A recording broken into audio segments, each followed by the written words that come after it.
তিতুমির কলেজকে বিশ্ববিদ্যালয় করতে কমিশন গঠনের আশ্বাসে আগামীকাল ট্রেন অবরোধ না করলেও ক্যাম্পাসের সামনে সড়ক অবরোধ করে অবস্থান কর্মসূচি পালন করবে শিক্ষার্থীরা।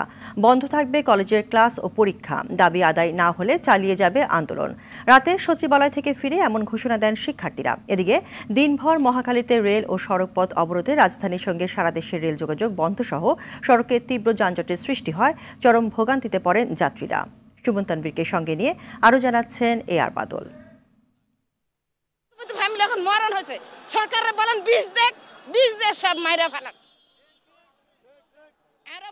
তিতুমিরের শিক্ষার্থীদের সড়ক ও রেলপথ অবরোধের ফলে প্রায় ৮ কিলোমিটার হেঁটে আসা অসুস্থ এই নারী জানান ভোগান্তির কথা।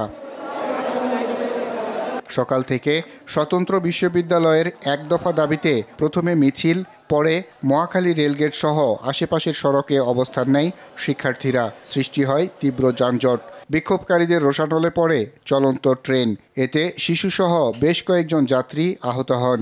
এ ঘটনায় ১২ জন শিক্ষার্থী আহত হয়। যে কোনো একটা কিছু হলে এখন ইস্যু, এটা তো আসলে গণতান্ত্রিক দেশ হতে পারে না। এই যে ৩ ঘন্টা হয়ে গেছে, কোন সময় সাড়ে না সাড়ে আমরা গাড়ি জমা করতে না জমা দিলে চাবিটা রাখিয়ে দিই। ছাত্ররা বিশ্ববিদ্যালয় চাইতে পারে, তো এইভাবে রাস্তা ৪ ঘন্টা ৫ ঘন্টা বন্ধ রেখে এটা উচিত না। শিক্ষার্থীদের দাবি, পরিকল্পিত ষড়যন্ত্রে দীর্ঘদিন ধরে বিশ্ববিদ্যালয় থেকে বঞ্চিত রাখা হয়েছে তাদের। তিতুমির কলেজকে স্বতন্ত্র একটা বিশ্ববিদ্যালয়ের দাবি আমরা করতেছি।